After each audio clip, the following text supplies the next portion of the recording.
This is Ronald Allen, managing change through effective communications. Today's discussion, marginalizing, communicating with marginalized people. Groups that we may feel contempt, people that we are uncomfortable with, and certainly groups that we really don't understand. And I want to share with you that in many cases, you're going to find that those so-called marginalized people that you may have a difference of an opinion, a uncomfortableness, a social inclination that says, why are they around? Why must I be impacted, influenced? Then those are the ones that I want you to look carefully, both at your own immediate family, your extended friends and associates, and most importantly, your own ancestry. Yes, look back in time, a short time probably, and you'll find that those that you feel most uncomfortable with are probably right in your own midst. Good evening, Anne. Thank you very much for checking in. So we're going to talk about the communication that we have, and you know, I always talk about our own self-conversation. And then, of course, extending it to the interpersonal communication with others. And then there's, of course, the multiple or social and public voice that in many cases is really not as significant as we refer to the silent majority that may come and go without having to criticize, comment, and even notice. We're going to throw that in. Why should we notice these groups when, quite frankly, and again, I'm going to show you through some of my notes, you know, I always take notes, that they're probably closer and associated with us than we would particularly like. And that phrase itself is even interesting. Arena, thank you very much for checking in. When I say we would like, what are the implications? What is that message really sending out? Is it that I would rather not have known, not be involved, not be associated with, as opposed to simply acknowledging that there are multiple types of situations and people around the world and over time that I need to be aware of, which actually impacts my behavior, my consciousness, my self-talk, and certainly my outward verbal communications with others. So let's kind of dig right in and let's talk about underlying social marginalization. Ask you, because this is how we communicate, right? We're asking you, how does that feel when you are around, let's say, someone with a mental or physical disability? Now, most of us, interestingly enough, when we see someone with a motor challenge, a motor skill deficiency, we'll have compassion, most of us. When we see someone who has a behavioral difference, right, they're acting out, they're not coordinated, they're not synchronized, they're not socially silent in public, we get emotionally challenged and even reactionary in our behavior. And I've seen this because I've done some work with people who are physically and mentally challenged. I even hired two people, one young lady who was incredible with Excel spreadsheets. And then, you know, most of us run away from an Excel spreadsheet, right? Even those who have to work with it every day. Our intent and meaning behind that work is frustration. Whereas this young lady, and we were doing mortgage banking at the time, so it wasn't like A and B equals C, she would perform the functions requested of her as if it was a game. So instead of looking at people with seemingly differences, and we'll get into the culture and social aspects in a moment, I learned, right? I'm in the learning stage, constantly learning, no matter what comes at me. I learned to recognize her strength. So I put my blinders on, if you will, and I said, whatever seeming educational capability, thought process in responding to me or the office requests, and even her comments about the day were more about understanding where she was, what was important to her, how she needed to communicate, And I supported that. So if you focus on what someone brings to the table, actually seek it out, right? Actually seek it out. Put your brain in seek mode, right? And say, what is it that this person has I don't? What can I learn that can benefit me? Yes, it's a selfish act, absolutely. Yet it bypasses that negative intent that many of us bring to a conversation, bring to a situation that takes away from what could be learned, what could be benefited from. And I'll ask you, think for yourself the last time you were in an environment, in a situation, maybe at home, maybe in a school, definitely in school environments, you see a lot of that. In open fairs, we have a huge county fairground now established for like maybe the last 4 or 5 years.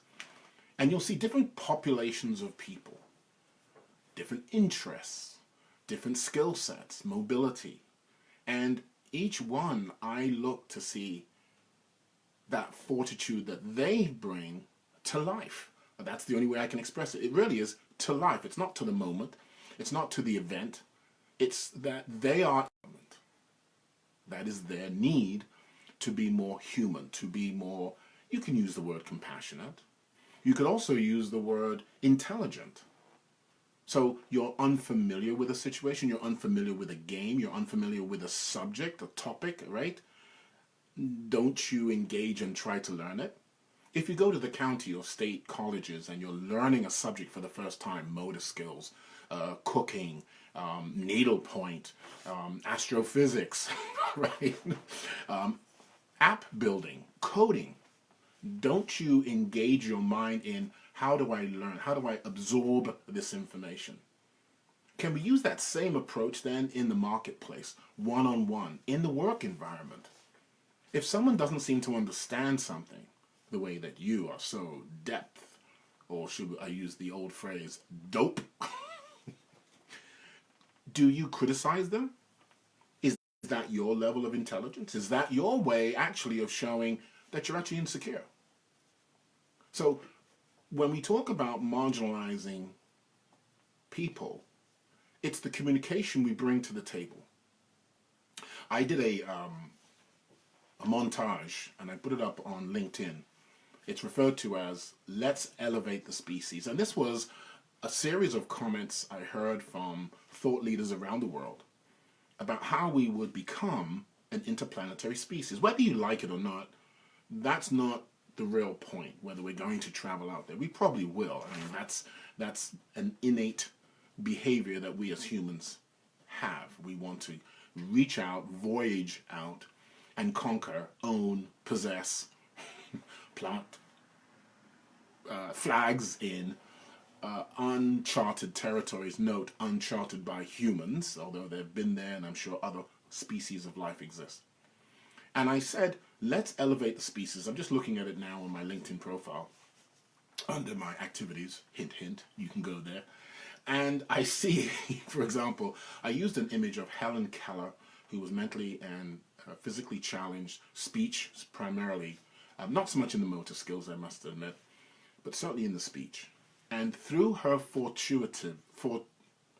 her stick-to-itiveness, right, her focus, her demanding that society recognize her skills, her positive side, she literally changed the mental legislation in the United States.